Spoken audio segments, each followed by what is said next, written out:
want you guys to step back for a moment from what you hear sort of constantly on TV, and just very briefly, in terms of the data that supports mask use in kids and mandates for masks in kids, it is very weak, and that's a fact. But there's a substantial gap between the quality of the data out there supporting masks in kids, yielding any benefit for kids whatsoever, factual, and what we're hearing from some of our public health leadership in other states and nationally. In Florida, we're going to stay close to the data, and we're going to let you know how we feel about the data. And the data do not support any clinical benefit for children in schools with mask mandates. The highest quality data find no evidence of benefit.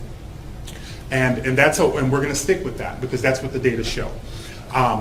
And the other thing I'll just add is that, as a parent, hearing these stories of other parents and what they're going through and seeing other parents around the country, these are impossible situations parents are being put in.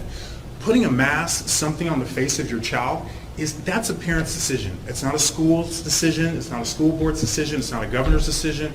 It's no one else's decision except for the parent. And parents are being placed in these impossible situations related to the health of their children. I'm here to help support parents in voicing how they feel their children should sort of present, should be in the world, and I'm going to be here to help with that, to support that. It's interesting, the U.S. Secretary of Education, he did like some tweet thread, it was like a month ago, and he's like, follow the data on the mask, and he cited a few studies.